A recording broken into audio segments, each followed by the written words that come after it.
Good evening, welcome student. Laplace के case में अभी तक हमने 7 प्रॉपर्टीज डिस्कस की थी। पहला था लीनियरिटी प्रॉपर्टी, फिर था time shifting, shifting in S domain, time scaling, time reversal, differentiation in time domain and differentiation in S domain. तो ये प्रॉपर्टीज हमने डिस्कस की थी, इनका स्टेटमेंट हमने डिस्कस किया था। आपको मैंने थ्योरेटिकल स्टेटमेंट बताया था, मैथमेटिकल स्टेटमेंट बताया था। इसके अलावा प्रॉपर्टी का यूज करके हमें न्यूमेरिकल कैसे सॉल्व करना है already we have seen. So today we will discuss remaining properties for the Laplace transform. After that we will discuss waveform synthesis. Okay, जो कि important topic है और इसका जनरली न्यूमेरिकल पूछा जाता है, या तो डायरेक्ट वे में पूछा जाएगा या फिर इनडायरेक्ट वे में पूछा जाएगा।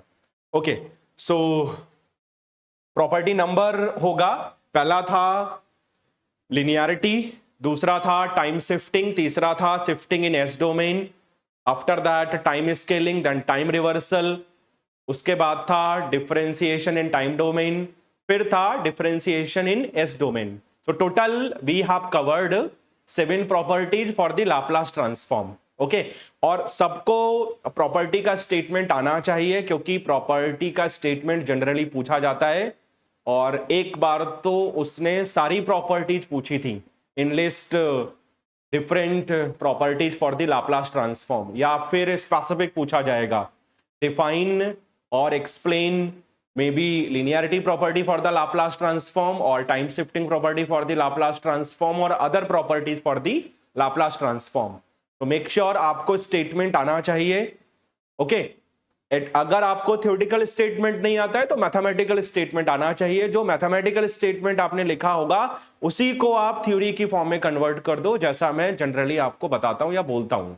Okay, so let us see next property, convolution theorem, और you can say convolution property. Property number 8, convolution theorem और convolution property for the Laplace transform. Okay, तो कॉन्वोल्यूशन का मीनिंग क्या होता है? बेसिकली यहां पर हम जो कॉन्वोल्यूशन परफॉर्म करते हैं वो टाइम डोमेन में परफॉर्म करते हैं, राइट? और इसके करस्पॉन्डिंग एस डोमेन में क्या इफेक्ट होता है? एस डोमेन में हम दो सिग्नल्स का मल्टीप्लाई करते हैं। ओके, कॉन्वोल्यूशन टर्म कहां यूज होता है? अगर आपके पास में कोई सिस्टम है, let us see you have any continuous time system, let us say capital T, और आपने सिस्टम को इनपुट दिया है suppose x of T. Okay, आपको सिस्टम का बिहेवियर मालूम है according to impulse response h of t. H of t को हम बोलते हैं impulse response of the system, impulse response of the system. Okay, और इंपल्स रिस्पॉन्स क्या होता है? अगर आपके पास में कोई सिस्टम है जो कि रेस्ट कंडीशन में है, रेस्ट कंडीशन का मीनिंग होता है कि सिस्टम के लिए जो इनिशियल कंडीशंस होंगी वो 0 होंगी। ओके, अगर आपके पास में आरएलसी सर्किट है तब इनिशियल कंडीशन किसके लिए होगा? इंडक्टर के लिए होगा। क्या होगा? Initial current through the inductor. Capacitor के लिए क्या होगा? Initial voltage across the capacitor. Okay, तो इट मींस अगर आपके पास में आरएलसी सर्किट है तो हम ऐसा मानेंगे कि इंडक्टर डिस्चार्ज है और कैपेसिटर भी डिस्चार्ज है। इट मींस सर्किट और सिस्टम आपका रेस्ट कंडीशन में है। डन। आपने क्या किया? सिस्टम को इनपुट दिया impulse signal, means x of T की वैल्यू है del of t. Del of t क्या होता है? यूनिट इंपल्स सिग्नल और यूनिट इंपल्स फंक्शन। इस केस में सिस्टम का जो रिस्पॉन्स मिलेगा, let us say response y of T. Okay, इस केस में सिस्टम का जो रिस्पॉन्स मिलेगा उस रिस्पॉन्स को हम क्या बोलते हैं? इंपल्स रिस्पॉन्स, और उसका नोटेशन क्या होता है? H of T. तो you can say it is behaviour of system with unit impulse signal as an input for the system when system is in rest condition. Okay, अब आते हैं convolution पे। आपको एक सिस्टम दिया हुआ है, सिस्टम का इंपल्स रिस्पॉन्स आपको दिया हुआ है h ऑफ टी। अब आपने एक इनपुट लिया सपोज x ऑफ टी, और आपसे बोला जाता है कि सिस्टम का आउटपुट कैलकुलेट करो, लेट अस से y ऑफ टी। इस केस में सिस्टम का आउटपुट क्या होगा? Convolution of input signal with its impulse response. और कॉन्वोल्यूशन को हम रिप्रेजेंट करते हैं स्टार साइन से। यहां स्टार का मीनिंग मल्टीप्लिकेशन ऑपरेटर नहीं है, यहां स्टार का मीनिंग है कॉन्वोल्यूशन, राइट? तो सिस्टम का रिस्पॉन्स क्या होगा? Convolution of input signal with its impulse response, या फिर हम इसको बोल सकते हैं convolution of impulse response with its input signal, because convolution commutative property को फॉलो करता है। डन? तो अगर आपको किसी कंटिन्यूअस टाइम सिस्टम का आउटपुट कैलकुलेट करना हो और उस सिस्टम का आपको इनपुट गिव, आपको इंपल्स रिस्पॉन्स मालूम हो, you can calculate output for system according to convolution of input signal with its impulse response और convolution of impulse response with its input signal. तो यहां पर हम कॉन्वोल्यूशन यूज करते हैं, राइट? और कॉन्वोल्यूशन हम कैलकुलेट कैसे करते हैं टाइम डोमेन में, इसका फॉर्मूला है, मैं यहां डेरिवेशन नहीं करा रहा हूं, अगला सब्जेक्ट आएगा फोर्थ सेम में सिग्नल सिस्टम, वहां डिटेल में कॉन्वोल्यूशन है, तो वहां आप लोग पढ़ोगे। मैं डायरेक्ट फॉर्मूला लिख रहा हूं, मे बी आपने मैथमेटिक्स में पढ़ा होगा, integration from minus infinity two plus infinity x tau h t minus tau d tau. So this is formula for calculating the convolution of two signals x of t and h of t in time domain. इस फॉर्मूले से आप y of t calculate कर सकते हैं या फिर दो सिग्नल का कॉन्वोल्यूशन कैलकुलेट कर सकते हैं। ओके, अब आते हैं प्रॉपर्टी। ये तो था physical significance of the convolution, और ये पूछा जाता है। Okay, this is physical significance of the convolution, this is physical significance of the convolution. तो आप लिख सकते हैं कि अगर मुझे किसी सिस्टम का आउटपुट कैलकुलेट करना हो और सिस्टम का मुझे इनपुट मालूम है, सिस्टम का मुझे इंपल्स रिस्पॉन्स मालूम है, आप सिस्टम का आउटपुट कैलकुलेट कर सकते हैं with the help of convolution.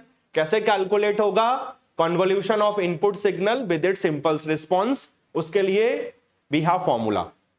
Done? लेकिन आपका कंटिन्यूअस टाइम सिस्टम होना चाहिए। ओके, आपका कंटिन्यूअस टाइम सिस्टम होना चाहिए। कंटिन्यूअस टाइम सिस्टम का मीनिंग हुआ कि सिस्टम का इनपुट कंटिन्यूअस टाइम का होना चाहिए और सिस्टम का जो आउटपुट मिलेगा वो ऑब्वियसली कंटिन्यूअस टाइम नेचर का होगा। ठीक, तो कंटिन्यूअस टाइम का मीनिंग होता है कि ऐसा सिग्नल यू कैन से which is defined for all values of time from minus infinity two plus infinity, उसको हम बोलते हैं कंटिन्यूअस टाइम सिग्नल। मींस जो आपका हॉरिजॉन्टल एक्सिस है जिस पर हम टाइम लेते हैं, जिस पर हम टी लेते हैं, वो कंटिन्यूअस नेचर का है। जब हम कोई सिग्नल बनाते हैं तो कंटिन्यूअस टाइम का मीनिंग हुआ एक्स एक्सिस का नेचर कंटिन्यूअस नेचर का है, और एक्स एक्सिस पे हम क्या लेते हैं? Time T. क्या लेते हैं हम? Time T.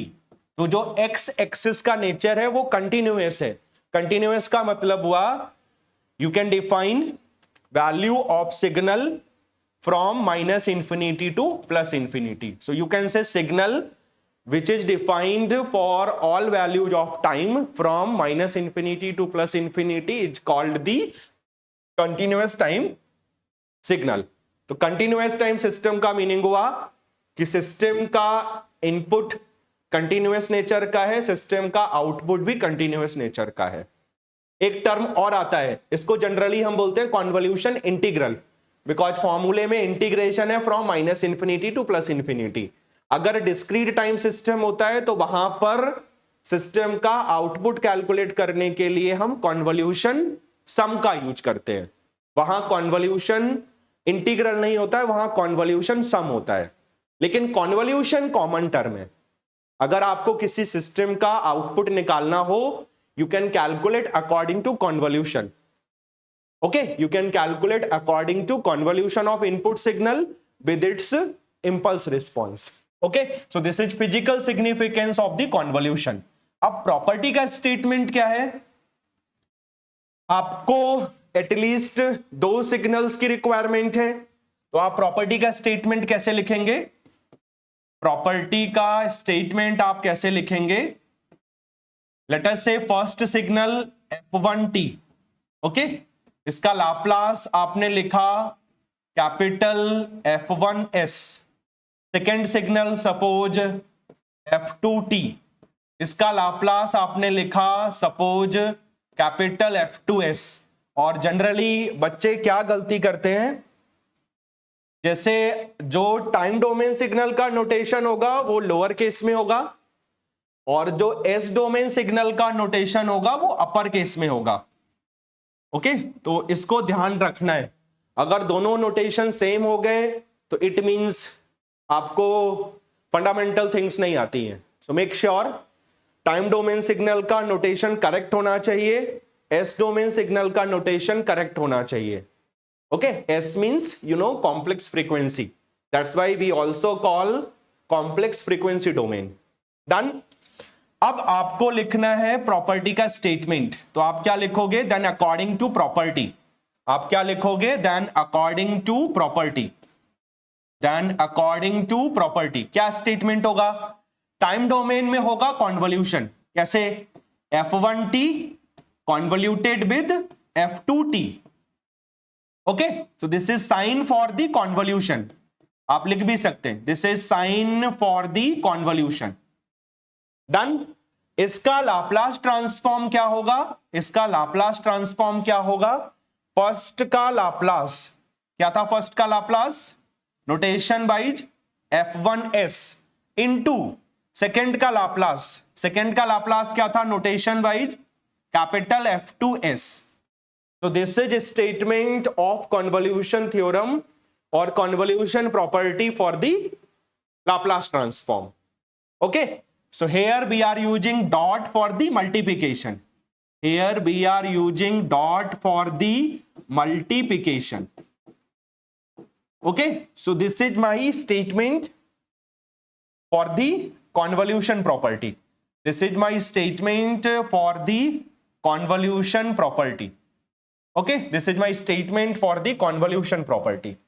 अगर आपको theoretical form में लिखना है तो आप क्या लिख सकते हैं? Convolution in time domain corresponds to multiplication of their individual Laplace transforms.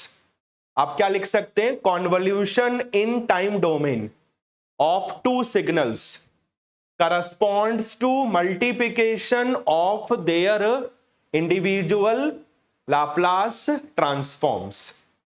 Okay, so this is my theoretical statement. So you can write theoretical statement according to mathematical statement. मैं दोबारा बोल रहा हूं, स्टेटमेंट क्या होगा?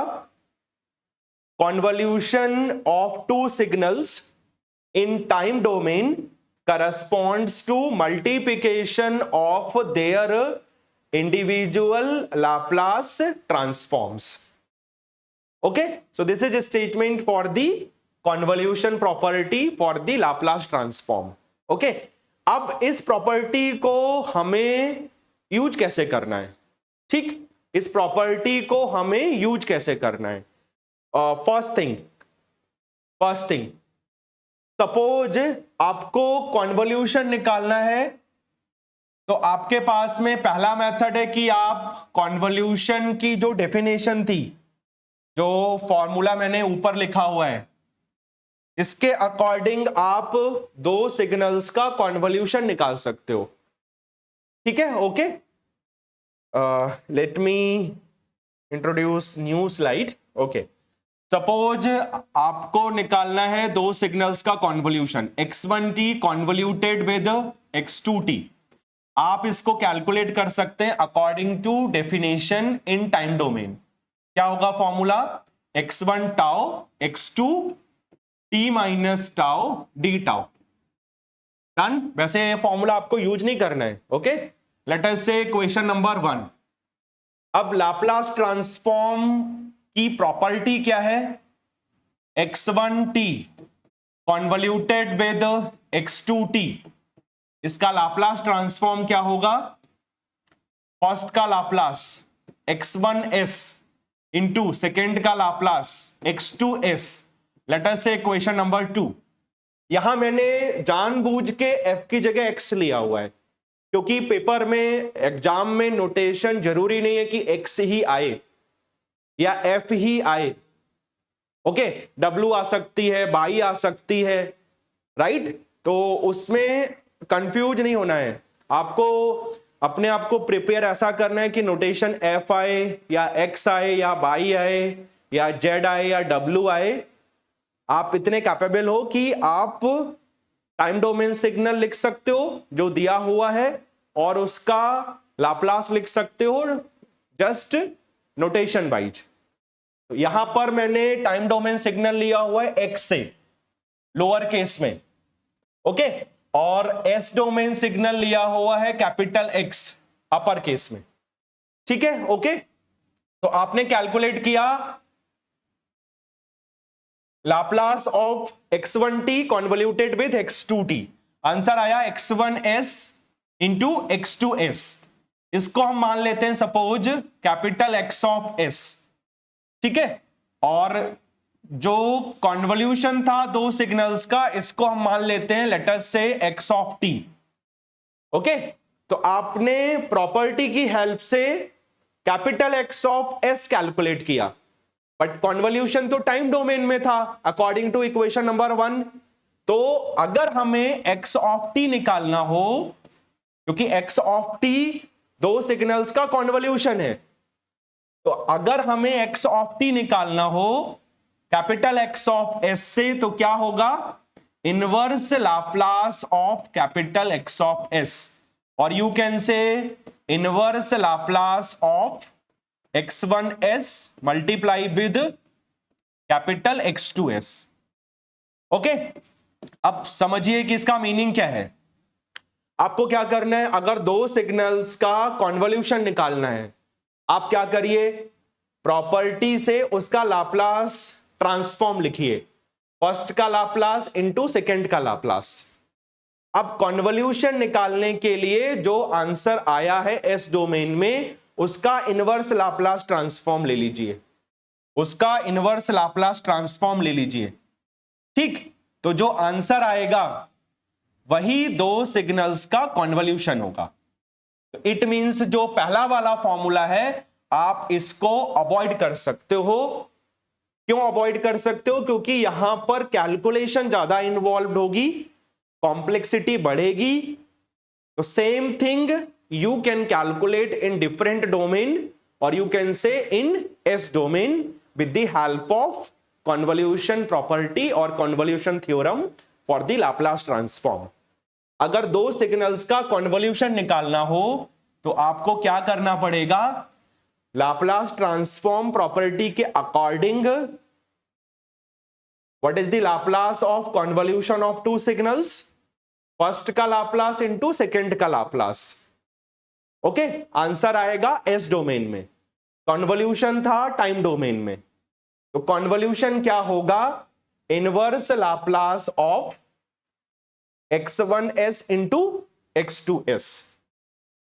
ओके, कॉन्वल्यूशन के according पहले आपने उसका लाप्लास लिया, फिर कॉन्वल्यूशन निकालना था टाइम डोमेन में, दैट्स वाई दो सिग्नल्स का कॉन्वल्यूशन क्या होगा, inverse Laplace of x1s into x2s। तो यहां से आप दो सिग्नल्स का कॉन्वल्यूशन इजीली कैलकुलेट कर सकते हैं। Done, okay. अब आते हैं न्यूमेरिकल पार्ट के लिए। न्यूमेरिकल आपको कैसे करना है, तो न्यूमेरिकल में क्या होगा, late us see one example, late us see one example. ठीक है, अब देखिए कैसे बनेगा एग्जांपल। आपको कोई क्वेश्चन दिया हुआ है, suppose calculation of Laplace transform of let us say d by dt of okay e to the power minus at u of t convoluted with ये t है okay convoluted with e to the power minus plus ले लेता हूं at u of t, ठीक है okay, bracket closed फिर square bracket closed, ठीक है डन। ये क्वेश्चन है ठीक। अब यहां देखिए आपको इसका लाप्लास निकालना है, डन। तो यहां पर आपको लाप्लास निकालना है d by D T of e to the power minus eighty you t convoluted with E to the power plus a t you t, ठीक ओके। तो यहां पर आपको दो प्रॉपर्टी यूज करनी है, कौन कौन सी? पहले हम लाप्लास निकालेंगे e to the power eighty you t convoluted with e to the power plus a t you t का कौन सी प्रॉपर्टी लगेगी? आपको यहां से क्लियर है कि बीच में साइन कॉन्वल्यूशन का है, तो वेरी इजी, कौन सी प्रॉपर्टी लगेगी? Convolution property. कौन सी प्रॉपर्टी लगेगी? कॉन्वल्यूशन प्रॉपर्टी, ठीक है, कॉन्वल्यूशन प्रॉपर्टी और you can say convolution theorem, ठीक है ओके। उसके बाद आपको निकालना है Laplace of d by D T of e to the power minus eighty you t convoluted with E to the power plus a t you t का। फिर कौन सी प्रॉपर्टी लगेगी? डी बाई डी टी है तो कौन सी प्रॉपर्टी लगेगी? Differentiation in time domain. कौन सी प्रॉपर्टी लगेगी? Differentiation in time domain property. Differentiation in time domain property. उसके बाद जो सिग्नल दिया हुआ है उसका लाप्लास ट्रांसफॉर्म आ जाएगा। तो इस टाइप के क्वेश्चंस आते हैं। अगर हम इन्हीं क्वेश्चंस को डेफिनेशन से सॉल्व करना शुरू कर देंगे तो फिर नहीं होगा ओके। आपको इंटीग्रेशन में प्रॉब्लम होगी, आपको लिमिट डिसाइड करने में प्रॉब्लम होगी। तो जस्ट थिंक कि अगर आपको सिंपल मैथमेटिकल फंक्शन दिया हुआ है, you can calculate Laplace for that function with the help of definition because you have formula okay, उसी को डेफिनेशन बोला है। बट अगर आपका सिग्नल कॉम्प्लिकेटेड है जहां पर आप लिमिट डिसाइड करने में प्रॉब्लम महसूस कर रहे हो, जहां लिमिट इजीली आप डिसाइड नहीं कर सकते, या ऐसा फंक्शन जिसको आप इजीली इंटीग्रेट नहीं कर सकते, तो कोशिश करिए कि उसको आप प्रॉपर्टी की हेल्प से ट्राई करें और यह समझना है कि प्रॉपर्टी कौन सी लगेगी। डन। तो कुछ ऐसी प्रॉपर्टी है जो डायरेक्ट समझ में आ जाएंगी कि यहां कौन सी प्रॉपर्टी लगेगी, जैसे कॉन्वल्यूशन, क्योंकि साइन दिया होगा तो आपको मालूम है कि उसका लाप्लास हम कैसे निकालेंगे? With the help of convolution property. Same way में D by D T of something है तो लाप्लास कैसे निकालेंगे? With the help of differentiation in time domain property, because we have D by D T okay. तो हम easily समझ सकते हैं कि कौन सी प्रॉपर्टी लगेगी। तो अब इसका सॉल्यूशन क्या होगा? लेट अस सी। सॉल्यूशन के लिए जो स्मॉल पैरेंथेसिस के अंदर दिया हुआ है उसको हम कंसीडर कर लेते हैं, लेट अस से F of T. Let us से एफ ऑफ टी, ठीक है। और एफ ऑफ टी होगा क्या? E power minus eighty U of T okay, जो दिया हुआ है वही लिखना है, convoluted with E to the power eighty U of T okay, done. जो स्मॉल पैरेंथेसिस के अंदर दिया हुआ था उसको हमने मान लिया एफ ऑफ टी, ठीक। इसका लाप्लास हमें लिखना है, इसका लाप्लास हमें लिखना है। तो इसका लाप्लास हम लिखेंगे अकॉर्डिंग टू कॉन्वल्यूशन प्रॉपर्टी।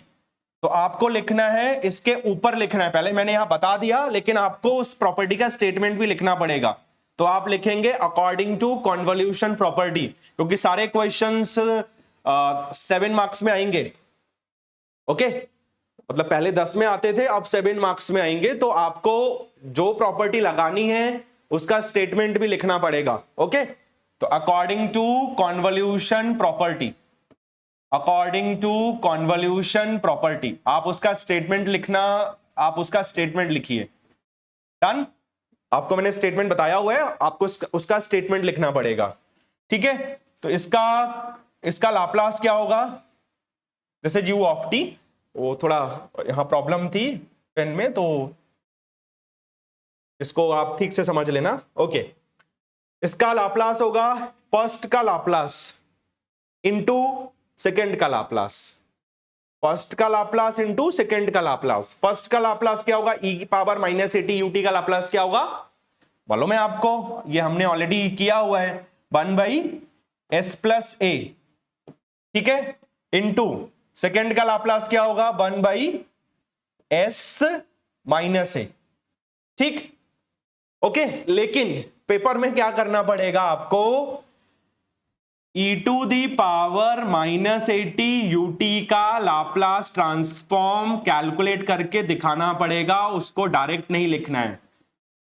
ये हमने ऑलरेडी किया हुआ है, इसीलिए मैं डायरेक्ट लिख दे रहा हूं, बट आपको इसका लाप्लास ट्रांसफॉर्म कैलकुलेट करके दिखाना है। ठीक, सेम में दूसरा क्या है, e power A T u of T, इसका लाप्लास ट्रांसफॉर्म भी हम सेम तरीके से कैलकुलेट कर सकते हैं, ये भी हमने किया हुआ है, और इसका आंसर आया था 1/s माइनस ए। आप आंसर डायरेक्ट याद रख सकते हैं, अगर e की पावर में माइनस ए समथिंग होगा, सो आंसर आएगा 1/s plus something, minus A that's by plus A. अगर e power A T u of T होगा, मींस e पावर में प्लस समथिंग होगा, तो आंसर आएगा 1/s माइनस समथिंग। यहां a था, that's why we have a। तो जो मैंने टिक किया हुआ है, इसका लाप्लास ट्रांसफॉर्म आपको पेपर में कैलकुलेट करके दिखाना है, अभी मैंने डायरेक्ट लिखा हुआ है। ओके, तो इसको मैंने माना था f of T, that's why इसका जो आंसर आएगा उसका नोटेशन क्या होगा, कैपिटल F ऑफ S। उसका नोटेशन क्या होगा, capital F of S। Late us से क्वेश्चन नंबर 1। ठीक है, ओके, लेट अस से इक्वेशन नंबर 1। ठीक है, so I am adding one more slide. अब आपको क्या करना है, ब्रैकेट में था e power minus eighty you T convoluted with e power A T u of T, इसको हमने माना था f ऑफ टी, इसका हमने लाप्लास निकाला, according to property we have answer capital F of S। ठीक, तो अब हमारे पास में सिग्नल क्या बना, हमारे पास में सिग्नल बना Laplace of d by D T of कितना, क्या माना था उसको हमने, f of T, right, f of T. ठीक, हमने यहां LT लिखा हुआ है, तो यहां इक्वल टू का साइन आएगा। अगर मैं इसको लिखूंगा d by D T of f of T, तब इस तरीके का साइन आएगा, ऊपर लिखना है LT, LT का मतलब लाप्लास। ठीक है, कभी भी यहां इक्वल टू का साइन नहीं आएगा, इक्वल टू के ऊपर LT लिखना है, ऐसा नहीं होगा। ओके, तो समझना भी है कि अगर आपने LT लिखा हुआ है, LT of something means Laplace of something equal to, अगर मैं लिखता हूं simply D by D T of f of T, okay, double sided arrow means वो लाप्लास ट्रांसफॉर्म पेयर है, लेफ्ट का Laplace right hand side, right hand side का inverse Laplace left hand side. Okay, okay, चलिए क्या होगा, d by D T of f of t का Laplace transform क्या होगा, इसको हमें लिखना है अकॉर्डिंग टू प्रॉपर्टी। कौन सी प्रॉपर्टी लगेगी, मैंने लिखा था डिफरेंशिएशन इन टाइम डोमेन, तो आपको इसका स्टेटमेंट लिखना है, डिफरेंशिएशन इन टाइम डोमेन, आपको उस प्रॉपर्टी का स्टेटमेंट लिखना है। डन, इसका लाप्लास क्या होगा, आपको मैंने डायरेक्ट याद करने का तरीका बताया था, d बाई डी टी है, फर्स्ट डेरिवेटिव है, इसका मतलब s डोमेन सिग्नल को s से मल्टीप्लाई कर दो। डन, f ऑफ t का लाप्लास हमने लिखा हुआ था, सॉरी, f ऑफ t का लाप्लास हमने लिखा हुआ था 1 के according capital F of S, capital F of S, यहां भी लिख देता हूं same thing, S capital F of S, capital F of S की वैल्यू पुट कर दो फ्रॉम इक्वेशन 1, फ्रॉम वन। ठीक, ओके, तो आंसर क्या मिलेगा, d by D T of F of T की वैल्यू भी पुट कर दो, क्या थी, E power A T U of T convoluted with E power minus A T U of T convoluted with E power A T U of T, done, bracket closed. इसका Laplace होगा S, F of S की value भी put कर दो, कितनी थी इसकी वैल्यू, 1 by S plus A into 1 by S minus A. आप चाहो तो इसको सिंप्लीफाई करके लिख दो, एस इंटू और S plus A S minus A होगा according to a plus b, a minus b, we have a square minus b square. So you have s square minus a square. So this is my final answer. This is my final answer. Okay? और final answer को चाहो तो जैसा numerical में mention होगा उसके according लिख देना।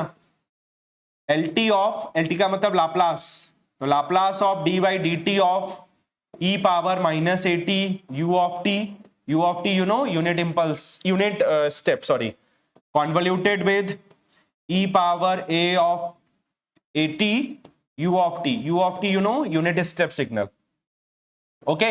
और इसका लाप्लास का आंसर कितना आया, इसका आंसर आया s by S square minus A square. तो this is my answer for the Laplace transform for the given signal, okay. तो इस तरीके से प्रॉपर्टी अप्लाई करके आप easily without any calculation you can calculate Laplace for the complex functions without any calculations, ठीक है, okay। So this is my final answer, okay, so this is my final answer, ठीक है, okay. तो इस तरीके से आपको प्रॉपर्टी अप्लाई करनी है। तो और इस प्रॉपर्टी का न्यूमेरिकल कई बार पूछा गया है।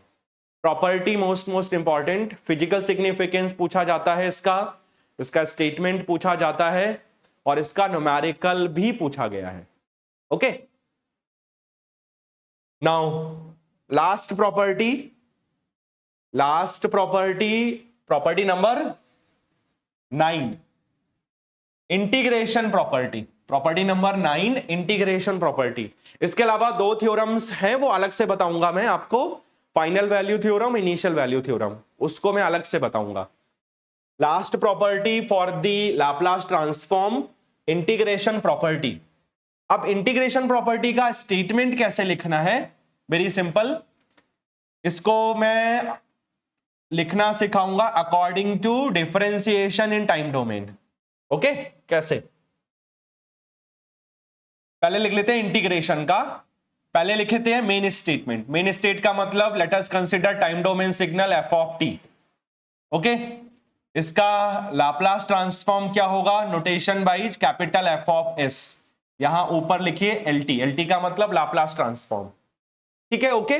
जैसा नाम है उसके अकॉर्डिंग आपको सिग्नल लिखना है। कौन सा signal, may be time domain और मे बी एस डोमेन और यू कैन से कॉम्प्लेक्स फ्रीक्वेंसी डोमेन। नाम क्या है, integration property, it means integration time domain में होगा। अंडरस्टूड है कि इंटीग्रेशन टाइम डोमेन में होगा। कैसे होगा इंटीग्रेशन का sign simply f of T, और एफ आपका टी का फंक्शन है तो इंटीग्रेशन होगा टी के रिस्पेक्ट में, ओके। इसका लाप्लास क्या होगा, आप रिकॉल करिए डिफरेंशिएशन इन टाइम डोमेन, अभी आपको मैंने प्रॉपर्टी अप्लाई करके दिखाई थी। अगर फर्स्ट डेरिवेटिव था तो हम क्या करते थे, एस डोमेन सिग्नल को एस से मल्टीप्लाई करते थे। सिमिलरली अगर सेकेंड डेरिवेटिव होगा तो एस डोमेन सिग्नल को एस स्क्वायर से मल्टीप्लाई करेंगे, डन। सेम वे में अगर nth डेरिवेटिव होगा तो एस डोमेन सिग्नल को हम एस की पावर n से मल्टीप्लाई करेंगे, ओके। यहां इनिशियल कंडीशंस नहीं है तो बाकी के सारे टर्म्स 0 हैं, राइट। सेम वे में अगर इंटीग्रेशन होगा टी के रिस्पेक्ट में तो क्या करना है आपको, एस डोमेन सिग्नल को मींस एफ ऑफ एस को एस से डिवाइड करना है। तो this is my integration property, और you can say integration in time domain property for the Laplace transform, for the Laplace transform. Okay, कुछ books ने क्या किया हुआ है, जब हम इसका प्रूफ करते हैं तो लिमिट भी आती है, तो जनरली आप विदाउट लिमिट भी याद कर सकते हैं, विदाउट लिमिट भी आप स्टेटमेंट लिख सकते हैं। और लिमिट के अकॉर्डिंग लिखना है तो हम लिखते हैं minus infinity to tau, minus infinity to T.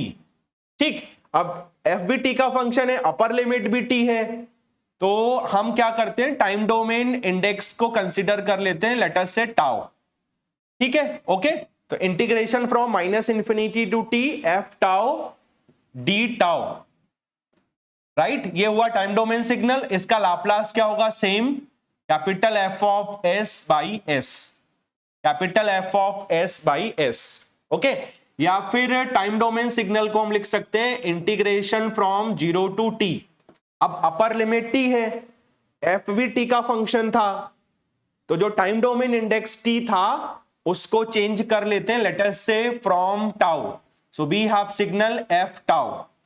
Okay, अगर एफ टाउ का फंक्शन है तो इंटीग्रेशन भी टाउ के रिस्पेक्ट में होगा और इसका लाप्लास आएगा सेम, कितना, capital F of s by s, capital F of s by S. तो अगर आपको याद आ जाए और प्रॉपर्टी का स्टेटमेंट लिखने को आए तो तीनों लिख दीजिए, नहीं याद आता है दूसरा और तीसरा तो केवल पहला लिख दीजिए। ओके, अगर आपको याद नहीं आता है कि लिमिट क्या होगी तो आप केवल पहला लिख दीजिए, गलत लिखने का कोई भी फायदा नहीं है। डन, तीनों एक ही बात है, तीनों अगर याद आते हैं तो तीनों लिख दीजिए, अदरवाइज पहला लिख दीजिए। ठीक है, तो इसका मीनिंग हुआ कि अगर इसका इफेक्ट देखिए, अगर हम किसी टाइम डोमेन सिग्नल को टी के रिस्पेक्ट में इंटीग्रेट करते हैं तो उसका इफेक्ट एस डोमेन में क्या होगा, एस डोमेन सिग्नल को एस से डिवाइड करना है, एस डोमेन सिग्नल को एस से डिवाइड करना है। Okay, so this is my integration property और integration in time domain property for the Laplace transform. Okay, इसका एग्जांपल देख लेते हैं, इसको अप्लाई कैसे करना है। So let us see one question. Okay, suppose आपसे पूछा गया है Laplace transform of integration of U T, integration of UT dt। ठीक है, ओके, इसका आपको लाप्लास निकालना है, इसका आपको लाप्लास निकालना है। तो यहां साइन इंटीग्रेशन का है तो आप इजीली इसको देखकर समझ सकते हैं कि कौन सी प्रॉपर्टी लगेगी, कौन सी प्रॉपर्टी लगेगी, integration in time domain property. Okay, so इसका सॉल्यूशन कैसे लिखेंगे, पहले यूटी को आप मान लो, यूटी को आप मान लो लेट अस से एफ ऑफ टी। ठीक, ओके, और इसका आप लाप्लास कैलकुलेट करके दिखाओगे, यहां मैं डायरेक्ट लिख रहा हूं। ओके, तो यूटी का लाप्लास ट्रांसफॉर्म सभी को मालूम है, आपको मैंने बोला था जो भी बेसिक फंक्शंस हैं लास्ट में मैं टेबल बना दूंगा, उन सभी के लाप्लास ट्रांसफॉर्म आपको आने चाहिए, टिप पे होने चाहिए। U t 1 by s, del t 1, r t 1 by S square, e power minus A T U of t 1 by S plus a, e power A T U of t 1 by S minus a, sine omega t u t omega by S square plus a square. Similarly cos omega t you of t s by S square plus a square. Similarly sine hyperbolic का, similarly cos hyperbolic का, और फिर दोनों का combination means E power minus A T cos omega t u T, उसका Laplace. Last में table बना दूंगा, आपको मैंने कैलकुलेशन समझाई हुई है कि कैसे लाप्लास निकालते हैं। ओके, बस लास्ट में टैबुलर फॉर्म में आपको टिप्पे रहेगा कि हाँ ओके लाप्लास क्या होगा, तो फाइनल आंसर मालूम होगा, कैलकुलेशन आप करिए, आंसर मैच हो जाएगा। Okay, done. ओके, तो हमने इसको माना एफ ऑफ टी, यूटी का लाप्लास आपको कैलकुलेट करके दिखाना है, मैं डायरेक्ट लिख रहा हूं, हमने कैलकुलेट किया हुआ है ऑलरेडी, 1/s। ओके, और इसका नोटेशन क्या होगा, capital F of S, capital F of S. ठीक, अब आपको जो दिया था सिग्नल या जो मैथमेटिकल फंक्शन दिया था उसका लाप्लास निकालिए। क्या होगा, इंटीग्रेशन, यूटी की जगह रखिए एफ ऑफ टी, यही था एफ ऑफ टी dt, इसका लाप्लास होगा अकॉर्डिंग टू प्रॉपर्टी। प्रॉपर्टी का स्टेटमेंट मैंने पहले लिखा हुआ है, ठीक है, प्रॉपर्टी का स्टेटमेंट आपको मैंने पहले ही बता रखा है आपको, लेकिन पेपर में उसका स्टेटमेंट भी लिखना पड़ेगा। ओके, इसका लाप्लास क्या होगा, एफ टी का लाप्लास क्या होता है, capital F of S notation wise, और उसको एस से डिवाइड करना है। ठीक है, उसको एस से डिवाइड करना है, डन। ठीक है, क्या करना है, एफ ऑफ टी की वैल्यू पुट कर दीजिए, कितनी थी, you of T, okay, D T, और इसका लाप्लास आएगा, कैपिटल एफ ऑफ एस की वैल्यू पुट कर दीजिए 1/s, और s पहले से ही है तो 1/s² हो गया आंसर, तो it becomes 1/s², 1/s²। Okay, so this is my final answer, this is my final answer. और आपको मैंने यूटी, आर ऑफ टी और डेल ऑफ टी में रिलेशन बताया था। जब हम आर ऑफ टी को मींस रैंप सिग्नल या रैंप फंक्शन को डिफरेंशिएट करते थे तो हमें कौन सा सिग्नल मिलता था, यूटी, हमें कौन सा सिग्नल मिलता था, यूटी। ठीक, उल्टा क्या हो सकता है, अगर हम यूटी को इंटीग्रेट करेंगे हमें कौन सा सिग्नल मिलेगा, आरटी। और आप देखो जब हम यूटी को इंटीग्रेट करेंगे हमें कौन सा सिग्नल मिलेगा, आरटी। आरटी का लाप्लास क्या होता था, आरटी का लाप्लास क्या होता था, 1/s²। आपने आंसर वेरीफाई कर लिया। तो आप चाहो तो आरटी का लाप्लास डेफिनेशन से कैलकुलेट करने की जगह आप इसको प्रॉपर्टी से कर दो, बट यूटी और आरटी में आपको रिलेशन पता होना चाहिए। यूटी का लाप्लास ट्रांसफॉर्म 1/s होता है, कैसे 1/s आता है वो कैलकुलेट करना आना चाहिए। तो आप आरटी का Laplace integration in time domain property से भी कर सकते हो। ओके, ठीक है, इसमें किसी का डाउट, तो आपको प्रॉपर्टी समझनी है और प्रॉपर्टी का समझकर प्रॉपर्टी को अप्लाई करके उसका न्यूमेरिकल सॉल्व करना है। Okay, so this is all about the integration property, this is all about the integration property for the Laplace transform। ठीक है, ओके, एक क्वेश्चन और देख लेते हैं इंटीग्रेशन का। ओके, तो लेट अस सी, आपको क्वेश्चन दिया हुआ है, लेट अस से सपोज आपको लाप्लास ट्रांसफॉर्म कैलकुलेट करना है, integration of e⁻⁻80 u of T का। ठीक है, ओके, इसका लाप्लास ट्रांसफॉर्म आपको कैलकुलेट करना है। ठीक है, ओके, तो इंटीग्रेशन का साइन लगा हुआ है, तो इट मींस इंटीग्रेशन प्रॉपर्टी का यूज करके आप गिवन फंक्शन का लाप्लास कैलकुलेट कर सकते हो।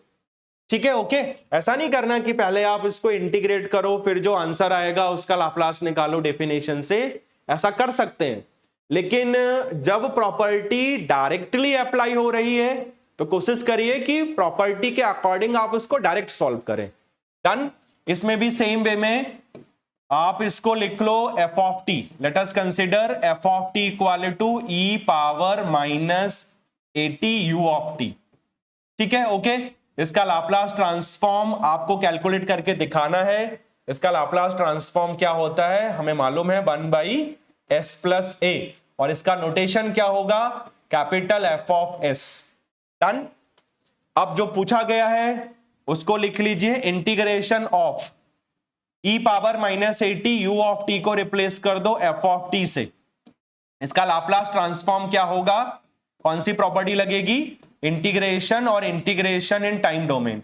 कौन सी प्रॉपर्टी लगेगी, इंटीग्रेशन और integration in time domain property, integration और integration in time domain property. क्या होगा इसका लाप्लास, एफ ऑफ टी का Laplace you know capital F of S, और आपको एस से डिवाइड करना था। Done. Okay, integration of F of T की वैल्यू पुट करिए E power minus A T U of T. इसका लाप्लास ट्रांसफॉर्म क्या होगा? इसका लाप्लास होगा कैपिटल एफ ऑफ एस का मतलब one by S plus A. Okay, one by S plus A, ठीक है। Okay, and also you have one by S. Okay, so final answer you have one by S into S plus A. So this is my final answer. Okay, this is my final answer. तो इस तरीके से आपको property apply करके given mathematical function का Laplace transform calculate करना। तो properties of Laplace transform we have completed. तो टोटल मेन प्रॉपर्टी जो थी वो 9 थी। पहला लिनियरिटी, दूसरा टाइम शिफ्टिंग, तीसरा shifting in S domain, then time scaling, time reversal, differentiation in time domain, differentiation in S domain, after that convolution, last one integration property. Okay, last one integration property. Okay, ठीक। और भी questions करेंगे जो paper में आए हुए हैं, उनको भी सॉल्व करेंगे, डोंट वरी। तो next topic is waveform synthesis. Okay, तो यहां पर वेवफॉर्म सिंथेसिस का मीनिंग क्या है? आपको सिंथेसिस का मतलब है जो वेवफॉर्म होगी उसको रिप्रेजेंट करना है अकॉर्डिंग टू, और you can say in terms of basic functions, in terms of UT, और in terms of del of T, और in terms of are of T. Waveform synthesis का मीनिंग हुआ representation of waveform. इसका meaning हुआ representation of waveform, representation of waveform in terms of basic functions, representation of waveform in terms of basic functions, in terms of basic functions. और basic functions क्या होंगे? Unit step. Basic functions का मतलब हुआ unit step, unit impulse del of T, और unit ramp R of T. Okay, इसका फायदा क्या है? जैसे फॉर एग्जांपल किसी वेवफॉर्म का लाप्लास पूछा जाता है, तो आप क्या करेंगे? पहले वेवफॉर्म को लिखेंगे मैथमेटिकल फॉर्म में, उसके बाद आप डेफिनेशन यूज करके उस पर्टिकुलर वेवफॉर्म का मैथमेटिकल फंक्शन के अकॉर्डिंग लाप्लास कैलकुलेट कर सकते हैं। यहां एडवांटेज क्या है कि अगर आपने वेवफॉर्म को लिख लिया u t, del of t and r of T की टर्म्स में, तो directly with the help of property you can easily calculate the Laplace for the particular waveform without any calculation or without using the definition. So this is the main advantage of the waveform synthesis. जैसे for example हम generally DLD में universal gates पढ़ते थे, NAND gate and NOR gate. Okay, तो हम उनको universal क्यों बोलते थे? आप किसी भी बुलियन एक्सप्रेशन को नैंड और नॉर की हेल्प से रिप्रेजेंट कर सकते हैं। सेम वे में अगर मेरे पास में कोई भी वेवफॉर्म है, यहां जनरली आपके पास 3 वेवफॉर्म होंगी। पहला ट्रायंगुलर, दूसरा साटूथ। पहला होगा ट्रायंगुलर वेवफॉर्म होगी, फिर होगा साटूथ वेवफॉर्म, और तीसरा होगा आपका रेक्टेंगुलर पल्स। ओके, तो हम वेवफॉर्म को बेसिक फंक्शंस के अकॉर्डिंग रिप्रेजेंट कर सकते हैं। ओके, फिर अगर हमें उसका लाप्लास कैलकुलेट करना हो, हम प्रॉपर्टी की हेल्प से उसका लाप्लास ट्रांसफॉर्म भी इजीली कैलकुलेट कर सकते हैं। क्यों? बिकॉज हमें u t, del of t and r of T का लाप्लास ट्रांसफॉर्म पहले से मालूम है। Okay, so this is all about the introduction of the waveform synthesis. Okay, अब वेवफॉर्म सिंथेसिस करना कैसे है? ओके, डेफिनेशन क्या हो गई? Representation of waveform in terms of basic functions. Basic functions means in terms of u t or in terms of del of t or in terms of r of t, or you can say in terms of ut comma del of t and r of t. Okay, now let us see synthesize करना कैसे है. Question कैसे आता है paper में? Question कैसे आएगा?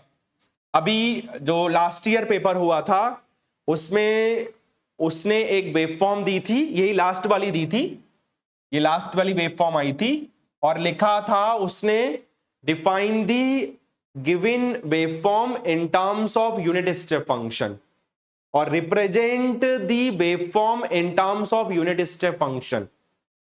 Okay, ऐसा भी पूछ सकता था synthesize the given waveform, ऐसे भी पूछ सकता है. क्वेश्चन पूछ सकता है कि synthesize the given waveform and also calculate the Laplace transform of the given waveform. Okay, तो पहला क्वेश्चन मैं लेता हूं ट्रायंगुलर वेवफॉर्म का. पहला क्वेश्चन मैं लेता हूं ट्रायंगुलर वेवफॉर्म का. क्वेश्चन क्या आएगा? क्वेश्चन आएगा सिंथेसाइज दी, क्वेश्चन आएगा सिंथेसाइज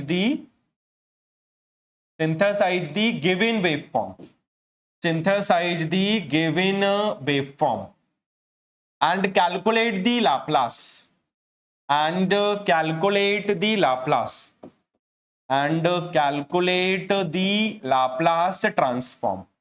ठीक है, okay. So let us consider my waveform is triangular waveform.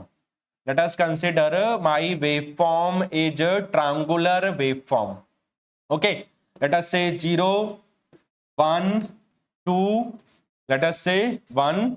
Waveform notation suppose f of t and on horizontal scale you know we will take time t.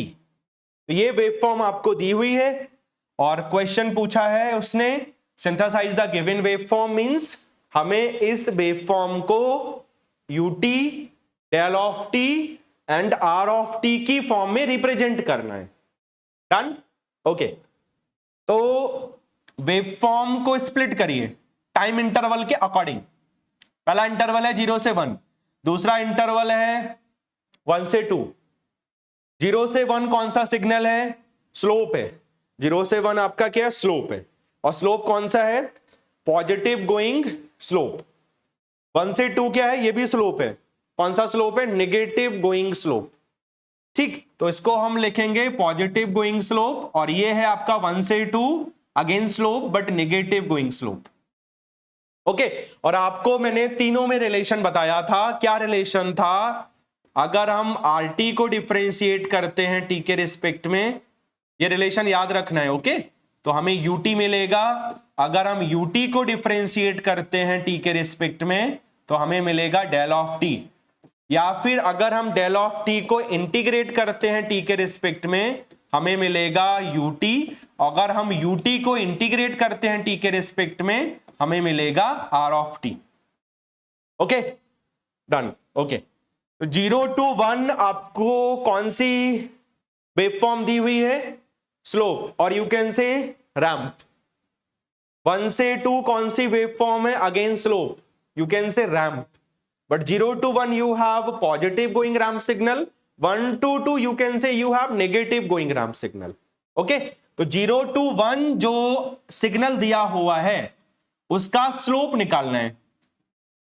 Slope late us से S1. 1 से 2 जो signal दिया हुआ है उसका भी slope निकालना है. लेट अस से S2. ओके, स्लोप क्या होता था लाइन का? फॉर्मूला हमें मालूम है. फॉर्मूला था हमारे पास y2 minus y1 over x2 minus x1. So this is formula for calculating the slope of the line. Done. अब कोऑर्डिनेट हम कैसे डिफाइन करें? ये 0 से शुरू हुई तो कोऑर्डिनेट्स 0,0. यहां खत्म हुई तो इस पॉइंट के कोऑर्डिनेट्स क्या होंगे? x आपका 1 है 1, y भी आपका 1 है तो 1, तो 1,1. तो स्लोप क्या हुआ?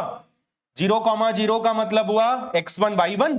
यहां लिख देता हूं मैं x1 y1 और 1,1 का मतलब हुआ x2 y2. तो स्लोप होगा इसका, स्लोप कितना होगा? y2 minus y1, x2 minus x1, तो slope 1 minus 0 by 1 minus 0, we have slope 1। s1 आ गया आपका 1। ठीक, ओके। अब 1 से 2 आइए, late me change the colour, okay. 1 से 2 आइए, 1 से 2 कहां से स्टार्ट हुआ? 1 से। 1 के कोऑर्डिनेट्स कहां से स्टार्ट हुआ? 1 से। इस पॉइंट के कोऑर्डिनेट्स हमने लिखे हुए हैं 1, 1। कहां खत्म हुआ? इस पर्टिकुलर पॉइंट पर। इसके कोऑर्डिनेट्स क्या होंगे? x आपका 2 है, बाई 0 है, तो 2, 0। कहां से स्टार्ट हुई वेव फॉर्म? 1 से स्टार्ट हुई, t इक्वल टू 1 से स्टार्ट हुई, t इक्वल टू 2 पर एंड हुआ। अब 1, 1 का मतलब है x1 बाई 1, इसलिए मैंने कलर चेंज किया, x1 by 1। 2, 0 means x2 by 2। क्या था स्लोप का फॉर्मूला? बाई 2 माइनस बाई 1, तो 0 minus 1, okay. x2 minus x1, x2 मतलब 2, x1 1, तो कितना आया slope? Minus 1 by 2 minus 1, 1। So slope you have minus 1। Slope you have minus 1। ठीक है, ओके। तो आपको मालूम चल गया कि जो लाइन 1 से 2 थी उसका स्लोप कितना हो गया? -1। ठीक, ओके। और जो लाइन 1 से 2 थी उसका स्लोप कितना हो गया? उसका स्लोप हो गया 1। डन? ठीक है, ओके। अब मुझे क्या करना है? वेव फॉर्म को डिफरेंशिएट करना है। मुझे क्या करना है? वेव फॉर्म को डिफरेंशिएट करना है। जब भी मुझे ट्रायंगुलर वेव फॉर्म को या फिर साटूथ वेव फॉर्म को बेसिक फंक्शन की फॉर्म में लिखना पड़ेगा, मुझे हमेशा उस वेव फॉर्म को डिफरेंशिएट करना पड़ेगा टी के रिस्पेक्ट में। तो लेट अस सी वेव फॉर्म को कैसे डिफरेंशिएट करते हैं। अभी तक हमने मैथमेटिकल फंक्शन का डिफरेंशिएशन सुना था, अब वेव फॉर्म को कैसे डिफरेंशिएट करेंगे, लेट अस सी। सबसे पहले आप क्या करो, टाइम इंटरवल बना लो ओरिजिनल वेव फॉर्म के अकॉर्डिंग। मतलब 0 से 1 एज इट इज बना लो और 1 से 2 एज इट इज बना लो। ठीक, ओके।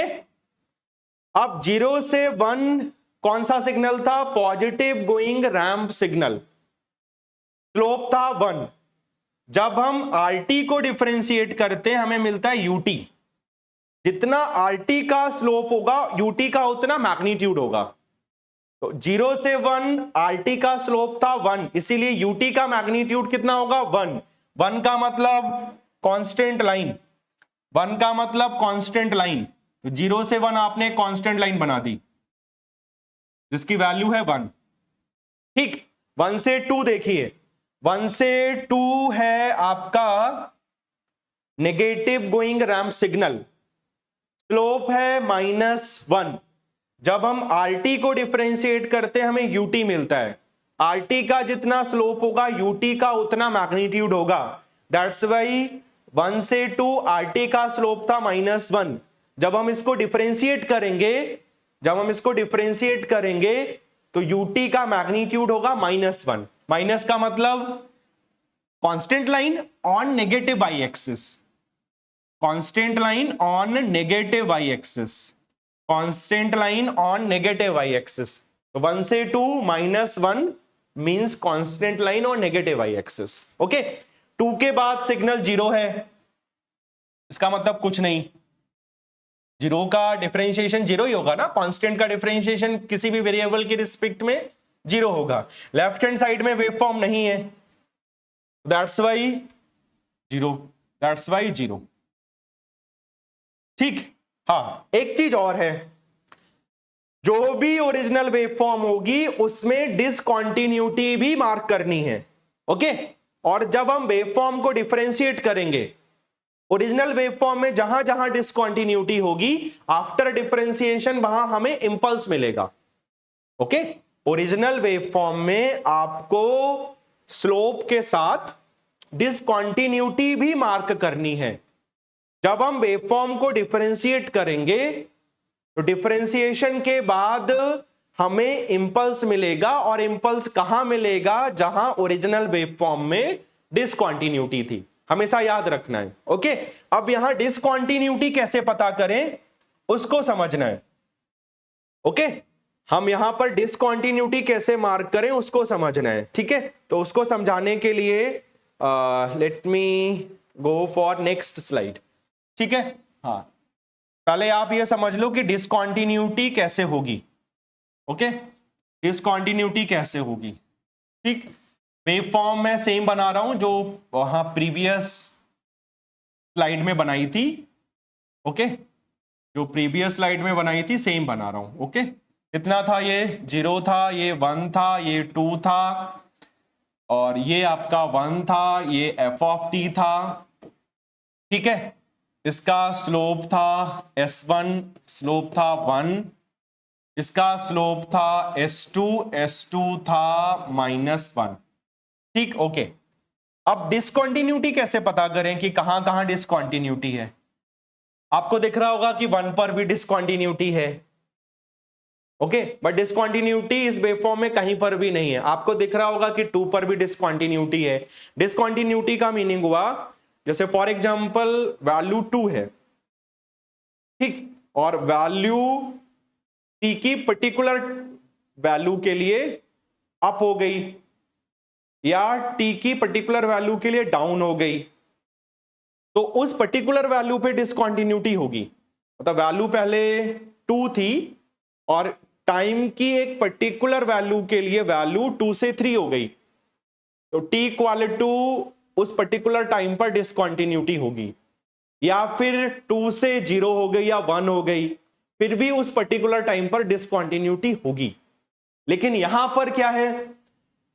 आपका स्लोप है, मतलब ये कांस्टेंट है, फिर स्लोप 1 पे क्या है? स्लोप, देन स्लोप 2 पे क्या है? स्लोप, उसके बाद फिर कांस्टेंट, स्लोप देन फिर कांस्टेंट, ठीक। तो इस केस में हम क्या करते हैं? जनरली हम लाइन की इक्वेशन निकाल लेते हैं। वैसे ट्रायंगुलर वेवफॉर्म में डिसकंटिन्यूटी नहीं होती है, लेकिन फिर भी अगर हमें समझना है तो हमें क्या करना है? इस लाइन का इक्वेशन निकालना है। इक्वेशन क्या होता है? लाइन इक्वेशन होता है y minus y1 equal to y2 minus y1 over x2 minus x1 और x माइनस x1, ठीक है। ओके, ये चीज हम पहले से ही कैलकुलेट कर चुके हैं, ठीक है। और कोऑर्डिनेट्स भी हम लिख चुके थे 1,1, ठीक। ओके, और इसके कोऑर्डिनेट्स हम लिख चुके थे 0,0, इसके कोऑर्डिनेट्स हम लिख चुके थे 2,0, 2,0। तो अगर हम इस लाइन की इक्वेशन निकालें तो क्या होगी? y1 आपका 0 है, इक्वल टू, ये हमने निकाल चुके थे 1, ऑलरेडी वी कैलकुलेटेड 1, x का मतलब टाइम t, और x1 हम कैलकुलेट कर, x1 हमें पता है 0, तो y क्या हो गया? y का मतलब है f ऑफ t, जो हमने वर्टिकल स्केल पे लिया हुआ है। y का मतलब है f ऑफ t, जो हमने वर्टिकल स्केल पर लिया हुआ है। तो f ऑफ t की वैल्यू कितनी आ गई? t। तो इस लाइन की जो मैथमेटिकल वैल्यू होगी वो होगी t, ठीक है। डन। ओके, अब इसका हम इस लाइन की मैथमेटिकल वैल्यू निकालते हैं।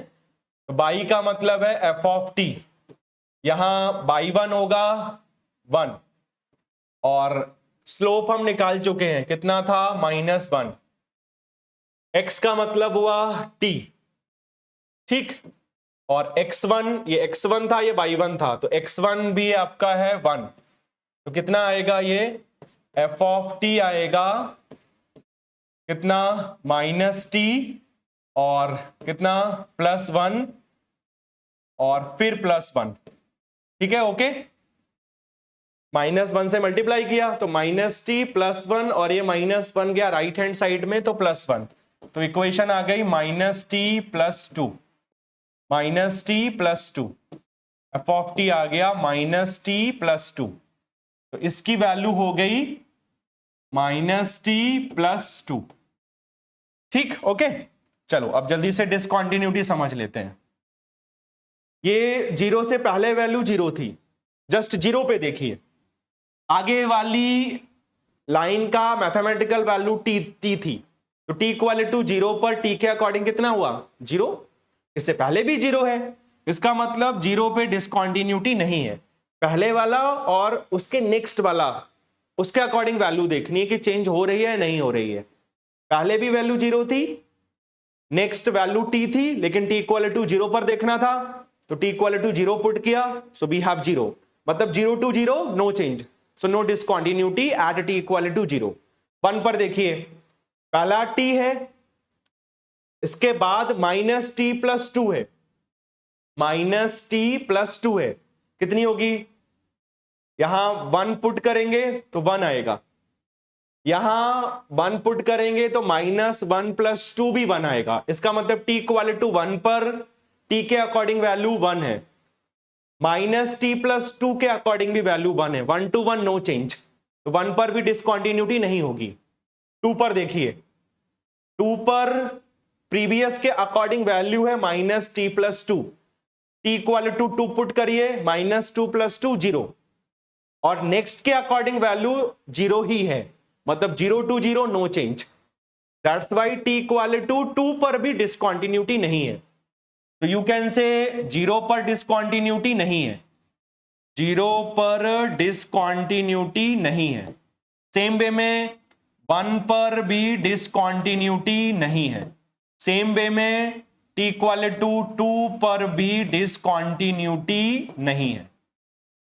ओके, हमें लग रहा है कि टी इक्वल टू जीरो पर डिसकंटिन्यूटी है, but actually t equal to zero पर डिसकंटिन्यूटी नहीं है, 1 पर डिसकंटिन्यूटी नहीं है, 2 पर डिसकंटिन्यूटी नहीं है। तो ट्रायंगुलर वेव फॉर्म में जनरली टी की अलग अलग वैल्यूज के लिए डिसकंटिन्यूटी नहीं होती है।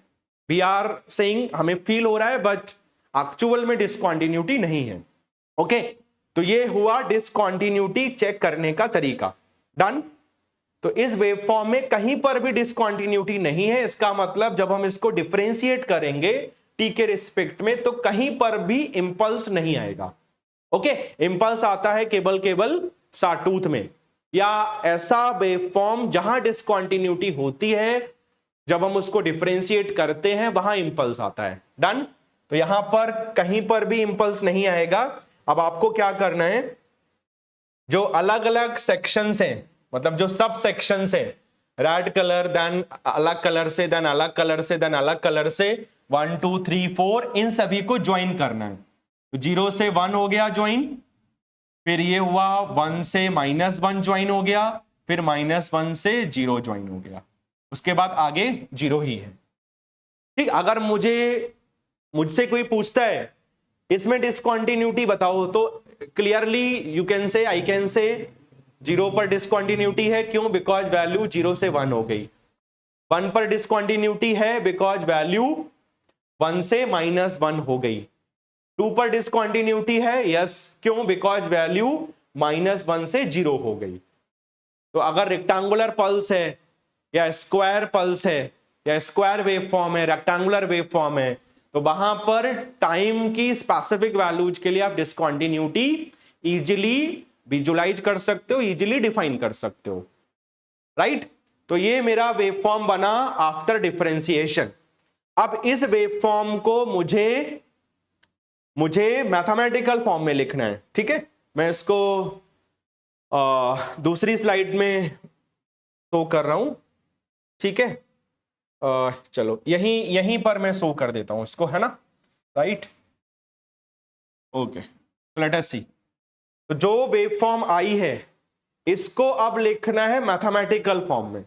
उसका भी लिखने का तरीका है, कैसे। वेव फॉर्म कहां से शुरू हुई, इसमें 2 सेक्शंस हैं, पहला 0 से 1, दूसरा 1 से 2। पहला 0 से 1, दूसरा 1 से 2।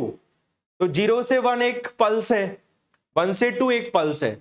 और याद रखना है, ऑलवेज कीप इन माइंड, अगर आपका पल्स है तो आप उसको डायरेक्ट यूटी की फॉर्म में लिख सकते हो।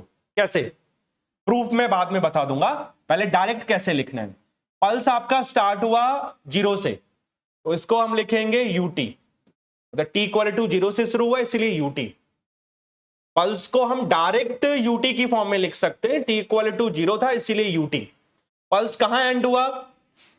पल्स एंड हुआ 1 पर, और 1 आपका राइट हैंड साइड में है, तो क्या लिखेंगे हम? यू टी -1, तभी टी इक्वल टू 1 मिलेगा। अगर यही पॉइंट लेफ्ट में होता तो टी प्लस 1 आता, तभी टी इक्वल टू -1 मिलता। अब पल्स बनाने के लिए हमेशा सेकेंड को फर्स्ट से सब्ट्रैक्ट करना है, सब्ट्रैक्शन के बाद जो रिजल्ट आएगा उसको एम्पलीट्यूड से मल्टीप्लाई करना है। यहां एम्पलीट्यूड 1 था तो 1 से मल्टीप्लाई कर दिया। तो this is mathematical representation of rectangular pulse from 0 to 1।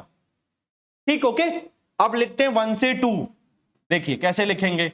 Pulse कहां से स्टार्ट हुई? 1 से स्टार्ट हुई। पल्स कहां से स्टार्ट हुई? 1 से स्टार्ट हुई, तो लिखेंगे हम u t -1। कहां खत्म हुई? 2 पर खत्म हुई, तो हम इसको लिखेंगे u t -2। सेकेंड का सब्ट्रैक्शन हमेशा फर्स्ट से, जो रिजल्ट आएगा उसको मल्टीप्लाई करना है एम्पलीट्यूड से। कितना एम्पलीट्यूड है? -1, तो -1 से मल्टीप्लाई कर दिया। तो this is mathematical representation of pulse, और you can say representation of pulse in unit step, in the term of unit step function। ठीक, आपको लिखना था 0 से 2 तक का मैथमेटिकल रिप्रेजेंटेशन। दोनों को ऐड कर दो, दोनों को ऐड कर दो। ऐड करिए, ऐड करेंगे तो हमें मिलेगा डी बाई डी टी, यही नोटेशन था, D by D T of F of T, right, F of T. First का रिप्रेजेंटेशन था 1 से मल्टीप्लाई भी करके सेम मिलेगा, okay, U T minus you of t -1। ठीक, ओके, एज इट इज। अब इसमें -1 से मल्टीप्लाई कर दो तो minus U T -1, minus U T -1, फिर -1 से मल्टीप्लाई करेंगे तो मिलेगा plus U T -2, plus U T -2। Done. तो इसको हम लिखेंगे u of t -1 -2 u of t -1 plus u of T -2। Done. अब करना क्या है हमें? हमें लिखना था f ऑफ टी को मैथमेटिकल फॉर्म में, बट हमें मिला है d by D T of f of T. तो क्या करना है? let us integrate both sides। क्या करना है? let us integrate both sides। तो d by D T of f of T का इंटीग्रेशन t के रिस्पेक्ट में कितना होगा? f of T. और आप देखो ut का इंटीग्रेशन क्या बताया था मैंने आपको? ut का इंटीग्रेशन बताया था rt, ओके, तो मिलेगा rt। सेम वे में ut -1 का इंटीग्रेशन होगा rt -1। सेम वे में ut -2 का इंटीग्रेशन होगा rt -2, okay, rt -2, okay. So this is waveform synthesis, और you can say mathematical representation of waveform. देखो वेवफॉर्म को हमने f ऑफ t से लिखा था, so this is mathematical representation of waveform। so this is a mathematical representation of waveform, mathematical representation of waveform, or you can say waveform synthesis। इसको हम बोलते हैं वेवफॉर्म सिंथेसिस। अब हमें क्या करना है? लाप्लास लेना था, इसको लिख दे late us say capital A। आपको लेना था वेवफॉर्म का लाप्लास। वेवफॉर्म को लिख लिया आपने बेसिक फंक्शन की फॉर्म में according to equation capital A। तो कैपिटल A का दोनों साइड्स का लाप्लास ट्रांसफॉर्म ले लीजिए, ओके। इसको मैं ले जाता हूं, just wait, okay okay okay, let me add one more slide, okay. आपने लिखा था इक्वेशन A, तो क्या लिखेंगे? taking Laplace transform for both sides of equation A, taking Laplace for both sides of equation A, for both sides of equation capital A। कैसे? LHS का Laplace क्या होगा? मींस f ऑफ t का Laplace क्या होगा? Notation wise capital F of S equal to, ठीक, RHS का Laplace क्या होगा, तीन टर्म है, पहला दूसरा तीसरा, तो कौन सी प्रॉपर्टी लगेगी, लीनियरिटी। क्या होगा लाप्लास, फर्स्ट का लाप्लास प्लस सेकंड का लाप्लास प्लस थर्ड का लाप्लास प्लस थर्ड का लाप्लास। तो यहां आप लिखेंगे फ्रॉम लीनियरिटी, कौन सी प्रॉपर्टी लगेगी, लीनियरिटी प्रॉपर्टी। कौन सी प्रॉपर्टी लगेगी, लीनियरिटी प्रॉपर्टी। तो फर्स्ट का लाप्लास तो आप सिंपल लिख दो L T of are of t, L T of are of t, minus था, टू कांस्टेंट था तो एज इट इज, फिर था आर टी माइनस वन, तो आपने लिख दिया Laplace of are T minus one, ठीक। अगला टर्म था are T minus to, plus था तो आपने लिख दिया Laplace of are T minus to, done. First का लाप्लास आपको मालूम है, आप कैलकुलेट करके दिखा सकते हो, अदरवाइज 7 मार्क्स में आप डायरेक्ट भी लिख सकते हो। आर टी का लाप्लास आपको मालूम है 1/s² माइनस टू कॉन्स्टेंट। अब आर टी माइनस वन का लाप्लास और आर टी माइनस टू का लाप्लास आपको कहां से लिखना है, कौन सी प्रॉपर्टी लगेगी, फ्रॉम टाइम शिफ्टिंग। कैसे लिखेंगे, ई पावर, टाइम शिफ्टिंग में क्या होता था, एस डोमेन सिग्नल को हम एक्सपोनेंशियल सिग्नल से मल्टीप्लाई करते थे, उस एक्सपोनेंशियल सिग्नल को कैसे लिखना था, ई पावर, माइनस का साइन है तो माइनस, एस सेम रहा, टी नॉट हुआ 1, तो e power minus S into 1 into R T का लाप्लास, आर टी का Laplace 1/s²। Similarly R T minus two का लाप्लास होगा फ्रॉम टाइम शिफ्टिंग से। अगर हम किसी टाइम डोमेन सिग्नल को शिफ्ट करेंगे maybe in right hand side और इन लेफ्ट हैंड साइड, उसका लाप्लास क्या होगा, हमें ओरिजिनल सिग्नल का जो लाप्लास है उसको मल्टीप्लाई करना पड़ेगा एक्सपोनेंशियल फैक्टर से। उस एक्सपोनेंशियल फैक्टर को कैसे लिखते हैं, डायरेक्ट ई पावर, माइनस है आर टी माइनस है तो माइनस, एस सेम रहा, एस चेंज नहीं हुआ बिकॉज टाइम शिफ्टिंग है, और टी नॉट कितना हुआ 2 इंटू आर टी का लाप्लास कितना 1/s², ठीक। तो ये दोनों टर्म कहां से आए, late me change the colour 1 minute, ये दोनों टर्म कहां से आए, ये था लाप्लास सेकंड का और ये था लाप्लास थर्ड का, इसको हमने लिखा फ्रॉम टाइम शिफ्टिंग प्रॉपर्टी। आप चाहो तो उसका स्टेटमेंट लिख सकते हो पहले, from time shifting property, from time shifting property, ठीक। सेम वे में इसका लाप्लास भी हमने कहां से लिखा, फ्रॉम टाइम शिफ्टिंग प्रॉपर्टी, ठीक है, ओके। सो फाइनल आंसर क्या होगा, capital F of S equal to, आप चाहो तो 1/s² कॉमन ले लो, okay. So 1 minus 2 e power minus S plus e power minus 2s। So this is my answer for the Laplace of given waveform. This is my answer for Laplace transform of given waveform. इस तरीके से आप waveform synthesis समझ सकते हो, ठीक है, okay. और मैंने क्या लिखा था, जस्ट वेट, यहां 0 to 1 जो पल्स थी उसको डायरेक्ट मैंने यूटी की फॉर्म में लिखा था, ठीक। इसको वेरीफाई कर लेते हैं, 0 to 1 जो पल्स थी उसको मैंने डायरेक्ट यूटी की फॉर्म में लिखा था, ओके। तो आप देख लो, इसको वेरीफाई कर लेते हैं। हमने लिखा था 0 to 1 एक पल्स ली थी, एक ही सेक्शन ले रहा हूं मैं प्रूफ करने के लिए, और इसको हमने लिखा था यूटी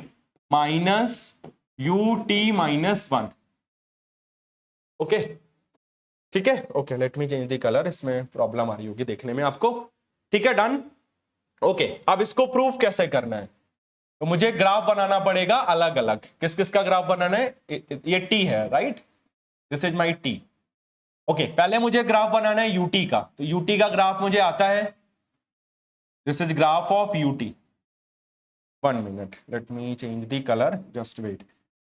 जो रेड कलर है वो यूटी वाला ग्राफ है, this is graph of u t, हम ऑलरेडी पढ़ चुके हैं, ठीक है, ये 1 होगा, इसको हम ऑलरेडी पढ़ चुके हैं, ठीक है, डन।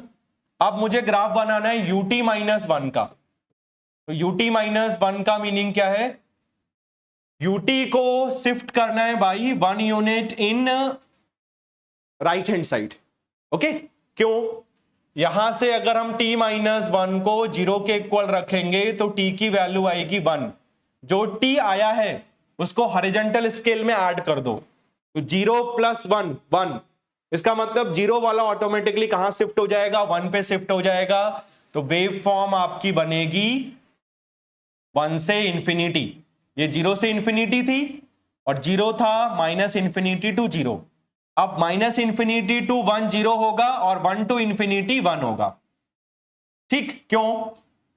जैसे आपका यहां 1 होगा तो 1 प्लस 1 ये 2 पे शिफ्ट हो जाएगा, फिर यहां 2 होगा तो 2 प्लस 1 ये 3 पे शिफ्ट हो जाएगा। सिमिलरली लेफ्ट में माइनस 1 होगा तो माइनस प्लस 1 ये 0 पे शिफ्ट होगा।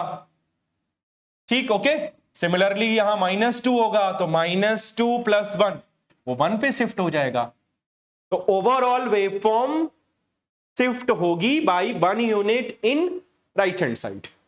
ठीक, this is my first signal for UT, this is my second signal for UT -1।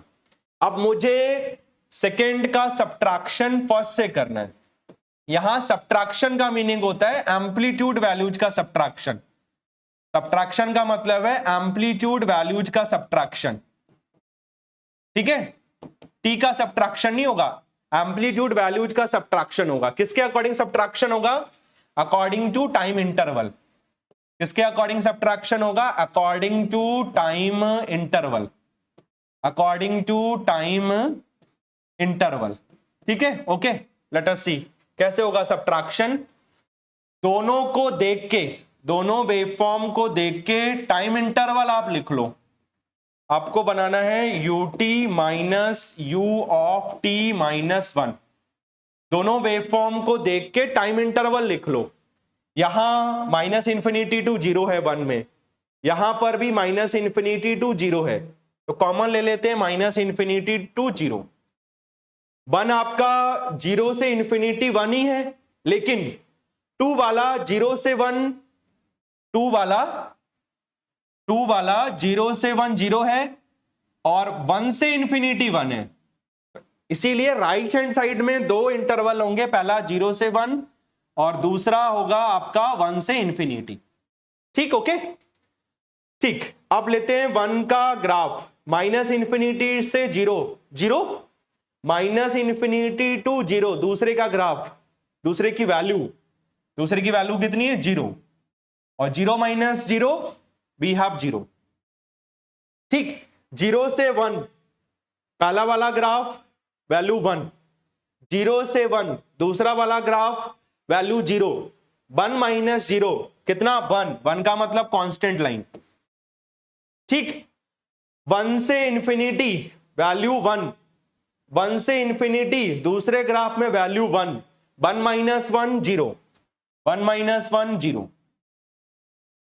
ठीक, पहले माइनस इंफिनिटी से 0, 1 की वैल्यू 0, सेकेंड की वैल्यू 0, 0 माइनस 0 0, 0 टू 1 फर्स्ट की वैल्यू 1, 0 टू 1 सेकेंड की वैल्यू 0, 1 माइनस 0 1, 1 का मतलब constant line. 1 to infinity first की वैल्यू 1, 1 टू इंफिनिटी सेकेंड की वैल्यू 1, 1 माइनस 1 0। ठीक, तो आप तीनों सेक्शंस को ज्वाइन कर दो, मतलब 0 को 1 से ज्वाइन किया और 1 को फिर हमने 0 से ज्वाइन किया। ठीक है, ओके। अब आप देखो ये पल्स थी, हमने उल्टा किया, हमने ut माइनस 1 के अकॉर्डिंग पल्स बनाई। आप देखो सेम पल्स है, इसीलिए आप अगर कोई रेक्टेंगुलर पल्स है तो डायरेक्ट उसको ut की फॉर्म में लिख सकते हो। कैसे लिखना था उसका मैंने शॉर्टकट आपको बताया हुआ है। कहां से स्टार्ट हुई पल्स? 0 से शुरू हुई तो ut, कहां खत्म हुई पल्स? 1 पर खत्म हुई, 1 राइट हैंड साइड में है तो ut माइनस 1। हमेशा सेकेंड का सब्ट्रैक्शन फर्स्ट से, हमेशा सेकेंड का सब्ट्रैक्शन फर्स्ट से।